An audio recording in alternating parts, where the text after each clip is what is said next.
Hi, I'm Gavin Stern. I'm Editor-in-Chief here at AAMI. Welcome to this edition of AAMI News In Conversation. We're coming here from HSPA. That's a Healthcare Sterile Processing Association annual conference in Nashville, Tennessee. And I'm joined here today by Malinda and Seth.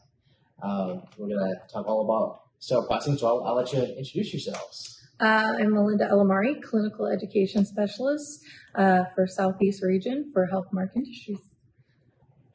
Seth, Hendee, Clinical Education Specialist in the Northeast for Healthmark Industries, and longtime AAMI member. So it's a lot of fun to participate in standards. So, well, that's right. And both of you have some pretty significant work in the standards. Can you tell us a bit about that? Sure. Sit on several of the AAMI committees. Started with AAMI as a end user perspective and really represented end users side of things and helped do documentations and create documents such as the new ST91 that came out, the amendments for ST79, those kind of things, and just really got involved and wound up leading to other things such as the Kilmer, the KIP group, and just branched from there. AAMI is an amazing platform for networking and growing, and that's how I met my my new peeps, right, from Healthmark. I got spotted by them, and they came and asked if I wanted to join the team and stuff. So it was amazing. It's great. I always tell people the same thing. They say, well, when we have a standards question, you're so great when we reach out. And it is the foundation of that is because if you're there and you're participating when they're written, the understanding is easy to get, right? I always say, I self-deprecate. I said, I'm not a genius. I was just there when they were written. So when the question is, what does this mean? Or what am I supposed to get from this? They say, well, this was the conversation that was happening. That's how we got consensus, right? Because that's where we're going. So I love it. I would never not go back to doing standards and participating that way. It's great. Yeah. Seth, you were there long before I was too. So it started again as an end user, which we need that perspective is crucial to saying, hey, what we put in these documents is actually actionable. Right, I can make this work in my department, and that's what they're meant for, though, right? So that's why we need it. So it's good. So, end user perspective, what are some of the big topics that have been coming up at the conference this week? Oh, so many great topics, so many great things that have been talked about. The presentations have just been amazing. Splash study that was done by Corey Ofsted, that was brought up, and I mean the work that went into that, and to see that when she did her report and the displays and the pictures, it was just amazing. And it's crazy when you go into facilities and you see people who don't wear PPE, and you see these pictures and you're like, wait a second, So hopefully that's really going to drive the industry and the folks that work. And I mean, we all know we're supposed to wear a PPE, but we get lackadaisy and we're like, oh, I'm hot, I don't want to wear this, or I don't feel like this is great for me breathing, that kind of stuff. But that was definitely one of them. Visual inspection of instrumentation. So the utilization of borescopes, with the new AAMI amendments that came out.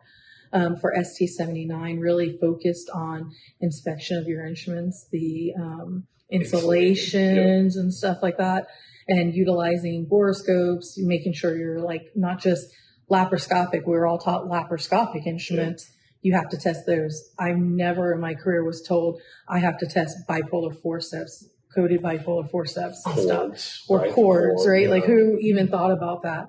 Not just the insulation on the cords, but the continuity of the cord, making sure the electrical current's going. When I scrubbed, I did hearts, and when we scrubbed, the Bovie wasn't working, the surgeon would be like, just turn it up. And now we know that led to so many different fires in the OR and stuff like that. And so being able to mitigate those risks to the patients, that's the name of the game for us, right? That's what we do. And so that helps, so bringing awareness that those cords need to be tested and that kind of stuff. So tools, that's really out front now are the tools that are available. We did a little workshop, and I pulled out an eraser. Now, if you work in SPD, get out your eraser. Is that blood or is it rust? That's it. I mean, it's silly now the way that we talk about IFUs and things like that. There's just tools. If you'd like to identify a stain, we actually have tools to identify a stain instead of an eraser to maybe see, will this come off or doesn't it come off? And so that's, along the lines, that's what you're saying. There's visual inspection. There's tools that go way beyond our eyes now. Yeah. And if you're not looking for them or utilizing them, you're missing something. You're missing a quality piece that you can have in your department. So yeah, for instance, microscopes, right? Like sure. We go into facilities, digital right microscopes. Yeah. Nobody has digital microscopes. So I mean, I don't know about you, but now I'm realizing that my eyesight is not what it used to be. And, I was just like telling in my presentation, I'm going down escalators now in airports and I'm like, wait, where's my luggage? Right. I'm trying to read the screen and it's just, so we all have these departments with a variety of people in our departments who have different levels of eyesight and different abilities to see certain things. And so giving them those tools, right, to actually see the stuff that they're supposed to be seeing. Because some people are shy of saying, oh, I can't see this. Right. And so if they have the tool and they're able to zoom into the magnification that they need to be able to see it, makes a world of difference for the process. So. Yep, absolutely. Yep. We ergonomics for like body mechanics and things like that, but now we really should be thinking about that even for your eyes and for things like that. Yeah, There's exactly. tools. There's tools, and so that's the piece. If you're not looking for them, then you're not looking to push that edge of quality, and that's what you should be doing. There's good stuff out there. So another thing I would say about this actual topic is we go, Seth and I do a lot of the, we call them CPRs, consultative practice reviews. It's let's say a friendly audit because it's just another pair of eyes in your department to say, okay, this is what we see that is not happening according to standards or regulations. Yeah. And then, there's no punitive actions to it. Right. It's you fix it, that kind of thing. It's trying to help somebody start their gap analysis really is what it is. It's, hey, you might not even know that this is a problem. Yeah. And once you help somebody identify that, then the process of improving it can start, right? Mm-hmm. And so we go in these accounts, we see one of the major things that really irks my fire is we see these insulation testers for the instruments, and you're like, oh, are you testing your instruments? And they're like, yeah, we got an insulation tester over there. And like Seth likes to say, you blow dust off on it, and you're like, oh yeah, it's right here, I got it. I'm like, yeah, you're doing it. It's great. Yeah, every time, right? Yeah. But no, it's just, but they only have one. They got 20 workstations and you've got one insulation tester. I mean, I don't even want to get up to get a book when I need to look at something. Never mind, every tray, I got to go and, get this insulation tester or go here to get that and that. So let's make sure your staff has what they need at hand's length, right? It's kind of the Lean Six Sigma process concept, right? Putting that into your department, reducing waste.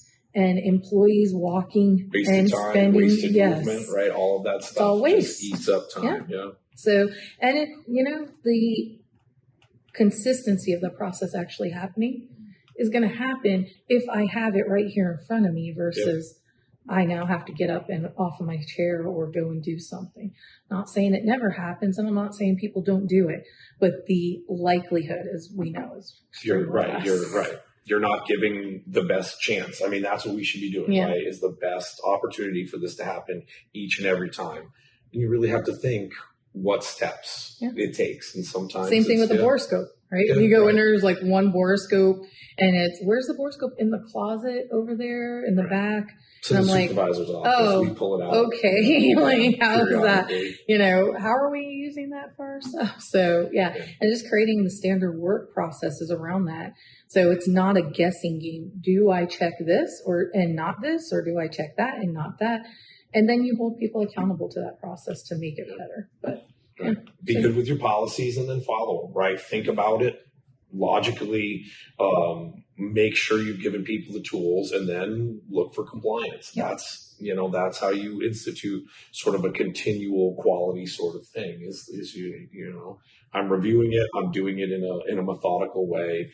I've figured out what I need to make it happen. And then I get about doing it and checking on it, right? Cool. That's the way it has to be. It's the only way to keep it moving forward.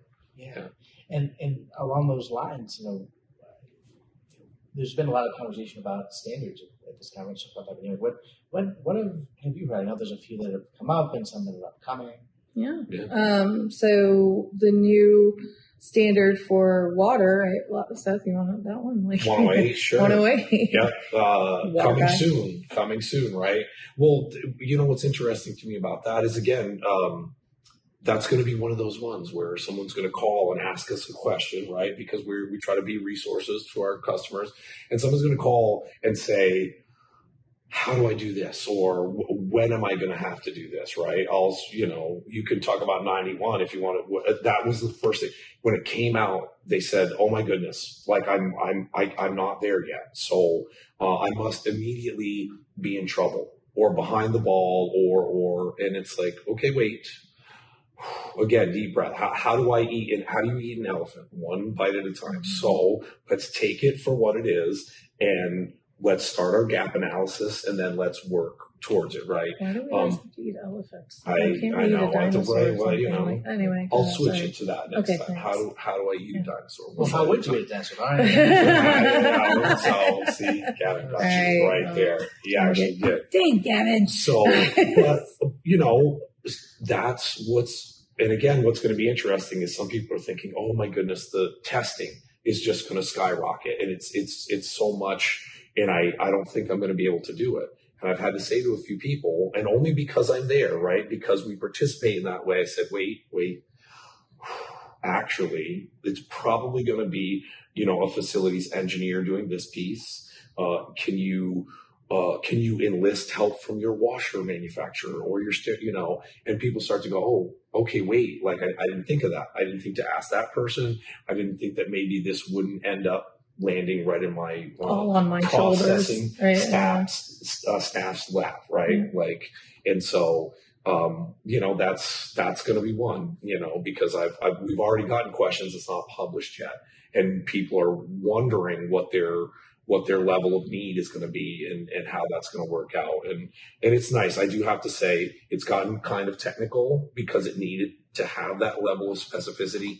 But there are good and actionable things in there that are going to make it when the people finally read it, they're going to say, okay, so that part I can farm out or shop out for lack of a better term. This is something I will need to do. And so it's going to be good. I think the other thing too is 108 coming out, we have the TIR 34 and, now we're just really saying that, hey, this is extremely important enough to go to a standard concept, right? Water needed to be elevated. And why is it important, right? We face these issues every day. We're like, oh, there's staining on our instruments. There's this, right? The white liner's got spots on it. Your liners are burning and, that kind of stuff. And it's all to do with your water quality. We're not our instruments are feeling a little weird, well, okay, what is your water buildup makeup? Is that compliant with the detergent you're using? Do you need something else? That was a great presentation, actually, right? We went to I can't remember the gentleman's name. Yeah. That's terrible. Right. I've seen so much education these last couple of days. We'll put it in the lower. There you go. There you go. So because he broke it down, water in the form of steam, water in the form of critical water, because, we know that this is coming. And like I said, the same thing happened with 91. When it first came out, everyone said, oh my goodness, I'm so far behind. I guess I'll never get ahead, for lack of a better term. And we were like, okay, take a breath. Hey, what are you doing now? And how do we get where you need to go? And that's what it is. It's about a plan. It's about an actual action plan, not well, I guess we're not, and so I can't, and now we won't. And though that's just defeatist, right? Right off the top, you're like, well, forget it. So, and I think too, like with Seth's mentioning 91, that's another one that's out there that is ruffling everybody's feathers, like you're saying, and it's really just getting your hands wrapped around and just start with one piece at a time, not eating an elephant, but something else that's big. But anyway, and anything else? Yeah, I don't know. I don't know why. Not a dinosaur. Not a dinosaur. Camels are big. There we go. There you go. That's it. Yep. Okay, you can eat a camel. Anyway, but no, it's just really piece by piece, right? And the new standard that came out with 91 really challenged people to look at things in a different perspective from what we were always taught, and every year we go through and we find new data that comes out and new studies that are done, and you're like, oh man, but it's just because it's a challenge to what we've always been taught.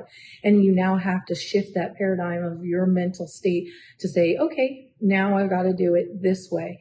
And so with 91 now, we got dry time on scopes, right? And so you've got to dry your scope before putting it into that storage cabinet. And there's a 10-minute concept that's in the standard. But, that can vary depending on what scope you have and the time frames and stuff like that.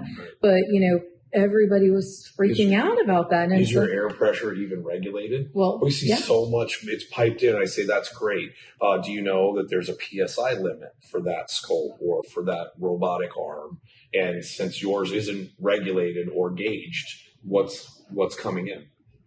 It just comes from the ceiling, so I don't know. Well, that's something to know, right? I mean, if we're going to say that quality is the next step, then, I don't know, or this is the way we've always done it. Those are just, they don't fit the bill. That's not what we're doing anymore. We're doing a quality thing, and quality things take time, and they take knowledge, and they take resources, and so we have to work towards those. Yeah. And this... Because he's the chair of quality standards. I just started, and we're working on that. That standard needs work and updating too, like all of them. If it's going to be useful, then it has to continually work to make sure that it's useful. Yeah, I remember I asked the technician, to your point about the regulation, and they're like, I said, how do you know it's not going to blow out your scope? It's not that pressurized. And I was like, really? It's not? And they're like, yeah. And they took it and squeezed it towards their face. Oh. And I was like, my heart cringed, but her cheek went like, and I'm like, so what's the pressure? Is your cheek the measurement of the pressure? The cheek test. Yes, exactly. The cheek test. We should put that in there. I'm just wondering, if you can patent something like that, I don't think you can, but if you can, depend on the cheek. That's a really good point. It's a little subjective. Yes. We're looking for objective, right? We want to, that's the difference. So another key point with ST91 that's a rage is, the storage of those scopes. Like, how are they being stored? The old storage cabinets are no longer allowed. Like, that's not the minimal standard. Minimal is now HEPA filter. And then we face hospitals. Every hospital has budget issues, and they're all everybody in this, has a budget. Yeah, right? They're all in a pain point because of COVID and what happened and stuff. And we get that, but on the other hand, you got to look at it like this, because if we don't spend the money here, where's that money going to be spent later? In a lawsuit? So and there's going to be a lot more than what you're spending here, right? And so making sure that your staff and those people who are trying to do their job have what they need, and everybody has what they need. And we're not, sharing a shoe and a sock, and hopping down the hallway kind of thing. So that's, biofilms, that was a great presentation, yesterday.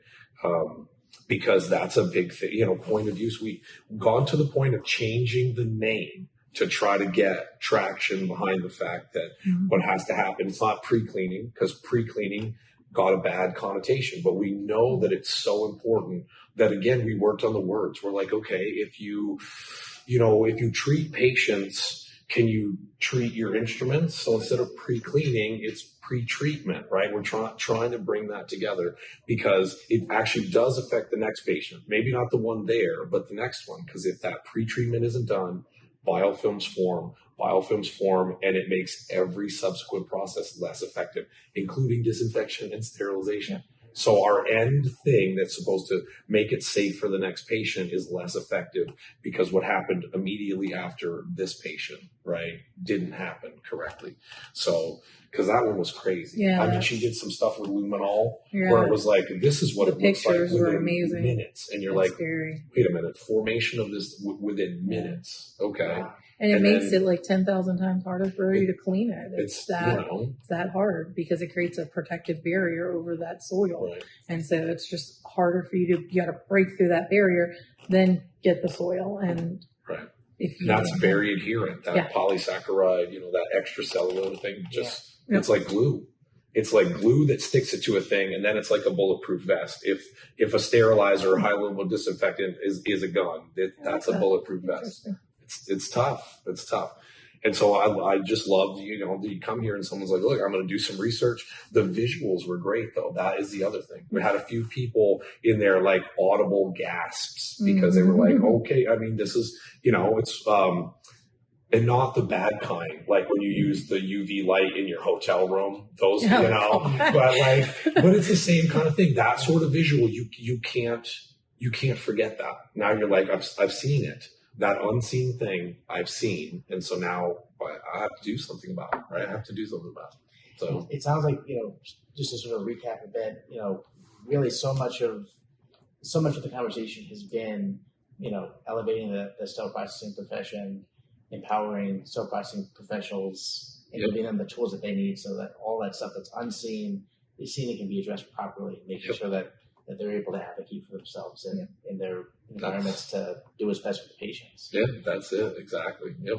Well, I want to make sure you guys can get back to the conference. So thank you so much for joining us today. Yeah, thank you for having us. Really, really great conversation. Yeah, it's great. Thank you. Perfect. Thanks so much.